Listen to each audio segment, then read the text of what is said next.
প্রবল ঘূর্ণিঝড় রিমালের প্রভাবে উপকূলীয় এলাকায় দমকা হাওয়া বাড়ছে। থেমে থেমে বৃষ্টি হচ্ছে। সাগর উত্তাল রয়েছে। উপকূলের অবস্থা জানতে এনায়েতুর রহমানের কাছে যাচ্ছি। তিনি পটুয়াখালীর কুয়াকাটা সৈকতে রয়েছেন। এনায়েত, প্রবল ঘূর্ণিঝড় রিমালের প্রভাবে কুয়াকাটা সমুদ্র সৈকতের এখনকার অবস্থা বিস্তারিত জানাবেন।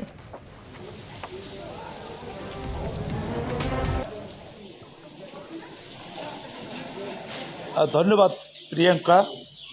কুয়াকাটা সমুদ্র সৈকত এখন খুবই উত্তাল, কিন্তু এই উত্তাল সমুদ্রে আমরা দেখতে পেয়েছি যে পর্যটকরা, অনেক উৎসাহী পর্যটক, তারা সাগরে স্নান করছে, অযথা ঘোরাফেরা করছে এবং আইনশৃঙ্খলা বাহিনী তাদেরকে নিয়ন্ত্রণ করতে পারছে না।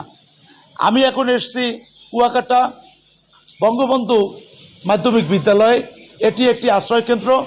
এই আশ্রয়কেন্দ্রটি খোলা হয়েছে এবং যেহেতু স্কুল খোলা, যে কারণে শিক্ষকরাও এই আশ্রয়কেন্দ্রে উপস্থিত আছেন। তবে এই আশ্রয়কেন্দ্রে এখনও কোনো দুর্গত মানুষ আসেনি কোনো গবাদি প্রাণী। এবং আরও একটি বিষয় হলো যে আশ্রয়কেন্দ্রের জন্য যে 1500 ব্যাগ শুকনা খাবার এবং 730 মেট্রিক টন চাল এবং 24 লক্ষ টাকা যে বরাদ্দ দেওয়ার কথা শুনেছি, এই আশ্রয়কেন্দ্রে তার এখন পর্যন্ত কিছুই আসেনি।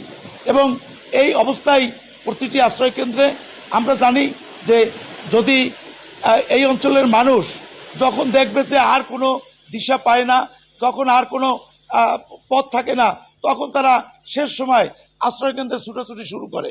এলাকার মানুষ এমনই, এরা ঝড় বৃষ্টিতে এরা দীর্ঘদিন এরা থাকায় এদের এরকম একটা মনোভাব হয়ে গেছে। যদি ঘূর্ণিঝড় রেমাল রাতে অতিক্রম করে, তবে সেক্ষেত্রে সন্তানাঘাত এই আশ্রয়কেন্দ্রগুলোতে দুর্গত মানুষ আশ্রয় নিতে পারে, এমনটাই ধারণা করা হচ্ছে।